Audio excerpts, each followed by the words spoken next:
Melanjutkan pembahasan alur cerita Kimetsu no Yaiba, kali ini adalah awal pertarungan Demon Slayer melawan iblis rembulan atas di desa pembuat pedang. Seperti apakah kelanjutan ceritanya? Langsung saja kita mulai ke pembahasan. Let's check it out.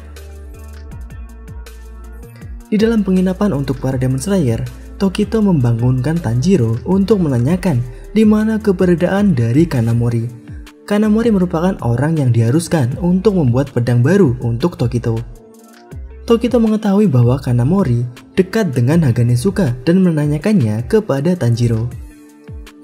Namun ketika Tanjiro ingin membantu Tokito mencari Kanamori bersama, Tokito bingung kenapa Tanjiro mau repot-repot membantu Tokito.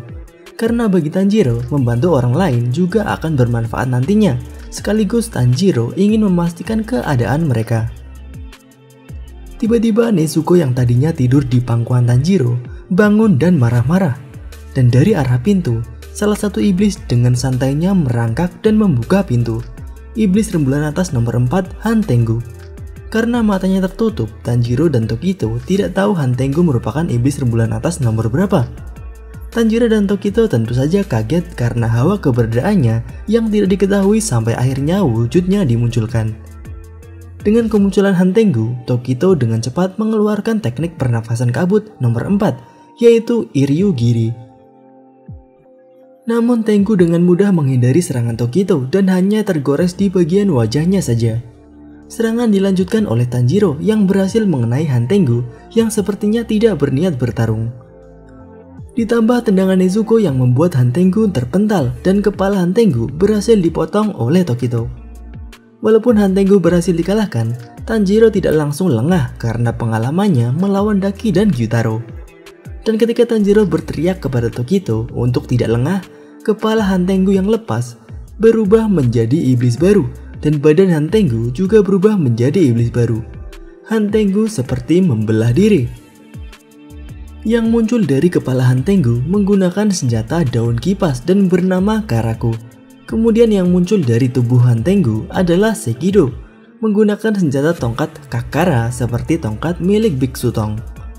Karaku yang muncul tepat di hadapan Tokito dengan mudah mengempaskan Tokito dengan kipasnya. Tokito terlempar keluar jauh dari tempat penginapan.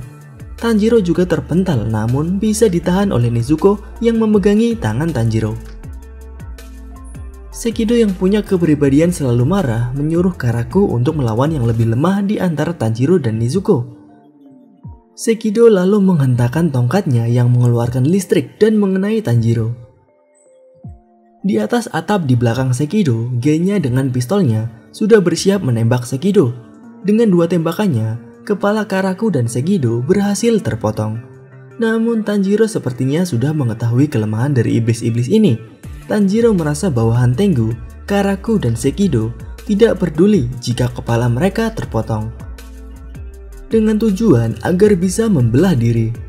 Karena kelemahan mereka bukan dipotong kepalanya, melainkan ada cara lain. Genya tentu kebingungan mendengar kata-kata Tanjiro, karena ini pertama kalinya bagi Genya menghadapi iblis yang berbeda dari biasanya.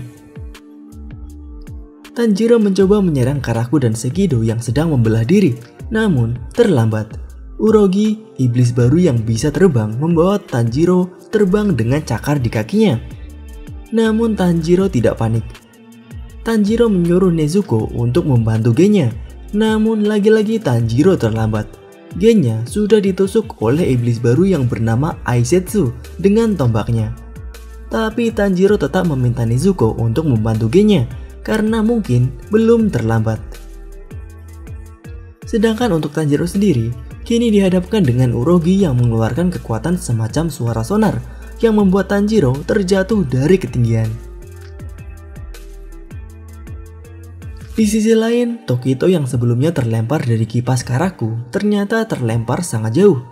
Tokito sempat menemukan anak-anak yang dikejar iblis namun tidak memperdulikannya. Karena menyelamatkan anak kecil bagi Tokito adalah prioritas yang rendah. Namun Tokito teringat kata-kata Tanjiro bahwa membantu orang lain juga akan bermanfaat bagi dirinya nanti. Tokito akhirnya menyelamatkan anak tersebut dan dengan mudah mengalahkan iblis yang kekuatannya didapat dari sebuah pot bunga. Orang yang diselamatkan oleh Tokito ini adalah anak penjaga boneka Yoruichi Zeroshiki. Dia bernama Kotetsu.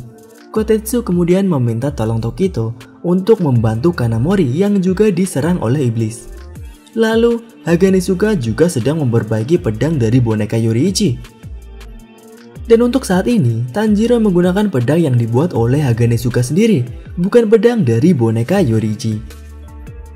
Tanjiro saat ini sedang menghadapi Urogi yang setiap dipenggal, bagian tubuhnya memunculkan kepala baru dan mengeluarkan kekuatannya. Kekuatan semacam suara sonar yang membuat Tanjiro kesakitan. Namun Tanjiro memahami bahwa semakin terbelah, kekuatan sonar tersebut semakin menurun. Tanjiro akhirnya bisa mengimbangi perlawanan Urogi. Kembali ke tempat penginapan, Nezuko sedang menahan tangan Karaku yang memegang senjata kipasnya. Sedangkan Aizetsu yang senjatanya masih menusuk tubuh Genya ingin Karaku untuk cepat-cepat mengalahkan Nezuko. Aizetsu bahkan ingin membunuh Nezuko dengan tangannya sendiri. Namun Aizetsu tak bisa menarik tombaknya dari Genya. Genya masih memiliki tenaga yang sangat besar.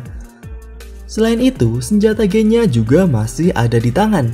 Tembakan ketiga Genya tepat mengenai kepala Aizetsu dan menghancurkannya. Kemunculan yang sangat epik bagi Genya. 3 kali tembakan, 3 kepala terpecahkan. Namun apakah Genya akan baik-baik saja setelah ditusuk oleh tombak Aizetsu? Nah, bagaimana menurut kalian? Para iblis dan Demon Slayer sudah saling bertarung, namun Mitsuri dan Gyoko masih belum muncul. Itu saja pembahasan kali ini mengenai lanjutan arc desa pembuat pedang, dan nantikan pembahasan mengenai lanjutan pertarungannya. Tuliskan pendapat kalian mengenai pembahasan kali ini di kolom komentar. Jika kalian ingin pembahasan mengenai Kimetsu no Yaiba selanjutnya, tuliskan pembahasan seperti apa yang kalian inginkan di kolom komentar, dan mungkin akan kita bahas di video selanjutnya. Klik like jika kalian menyukai pembahasan kali ini dan klik dislike jika tidak menyukainya.